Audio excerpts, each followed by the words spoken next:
31 days from today, Donald Trump will raise his hand, swear the oath, and become president of the United States. But already, his election victory has had enormous impacts, at least for some people. This is the warning. Elon Musk, the real president, the man with unprecedented, unelected power in the United States, who has shut down the government for Trump in the name of Trump. The Musk shutdown is here. And if you don't like it, there's only one thing to do about it. And you have to wait 2 years. It's to vote them out of office. There is a single, simple question that Democrats have to place on the ballot before the American people. It's this: are you ready to make it stop? And here's the deal. The American people are going to be ready to make it stop before it begins. But suffering sometimes is the best teacher. The warnings went unheeded, and Donald Trump has won. No, it's not a mandate. It's not what Ronald Reagan did in 1980 or 1984. In fact, when all of the votes are counted, it's the 18th placed mandate. But it was a sweep, and it could have been seen coming from a long, long, long way away. And it was, by some, by me, and by others. But reality was ignored. Here's Joe Scarboro, making broadcast history, the first person ever to look into a camera and to say to his audience, "F you," while he gaslit them about the condition of the man who substantially went on to lose the race. Start your tape right now, because I'm about to tell you the truth. And F you if you can't handle the truth. This version of Biden, intellectually, analytically, is the best Biden ever.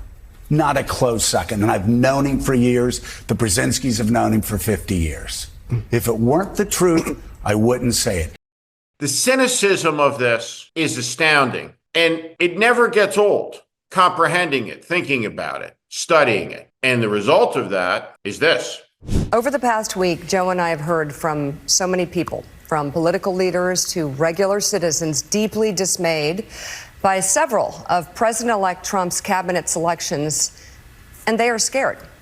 Last Thursday, we expressed our own concerns on this broadcast and even said we would appreciate the opportunity to speak with the president-elect himself. And it's going to come as no surprise to anybody who watches this show, has watched it over the past year or over the past decade, that we didn't see eye to eye on a lot of issues, and we told him so. Joe and I realize it's time to do something different. And that starts with not only talking about Donald Trump, but also talking with him.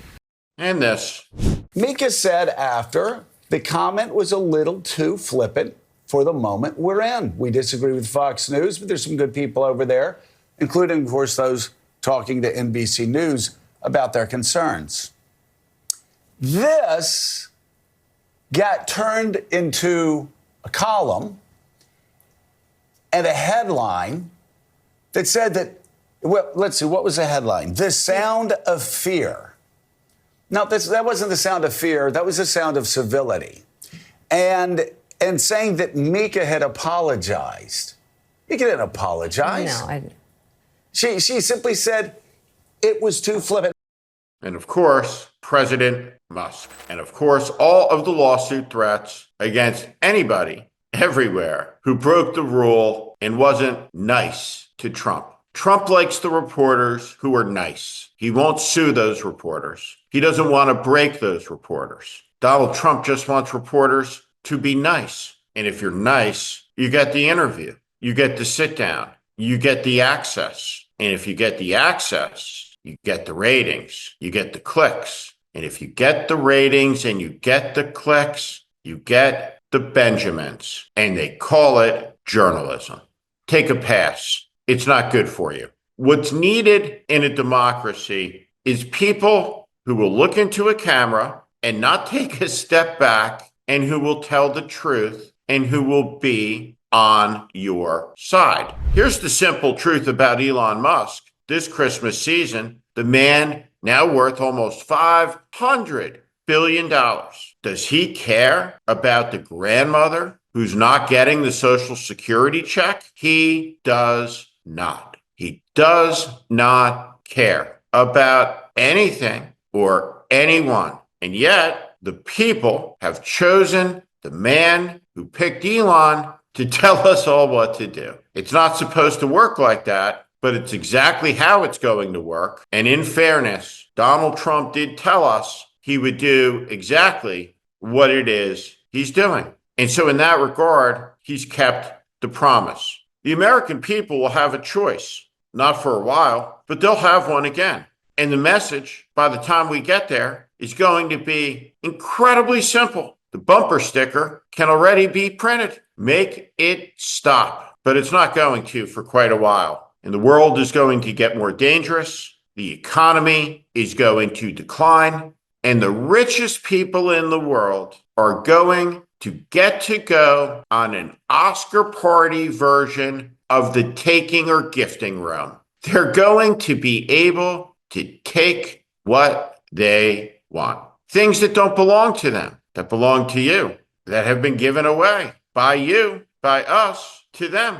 With 49% of the vote and a few House seats, and because of Chuck Schumer, a real inability in the U.S. Senate to pick up any Senate seats, literally until 2028, which is unfortunate because 2026 would be a great year to have a good year in the U.S. Senate, but it won't happen. The action will be in the House. And the campaign starts last night with Elon Musk's tweets, because the only way to stop it, the only way to put a check on the unelected Caesar, the Musk, our great national Elon, our wizard, who stepped out from behind the curtain, is to vote for people who will tell him no. And none of the people with magic letter R next to their names are going to tell him no.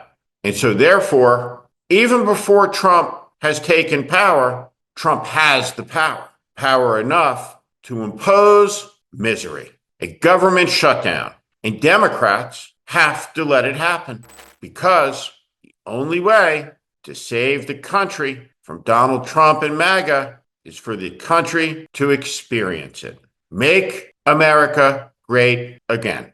Well, let the journey commence with the government shutdown. Brought to you, the American people, on the edge of this Christmas by this man, the weirdest and the richest and the smartest and the bravest and the most handsome and the greatest, the best father, the best entrepreneur, our leader, Elon. Praise be his name.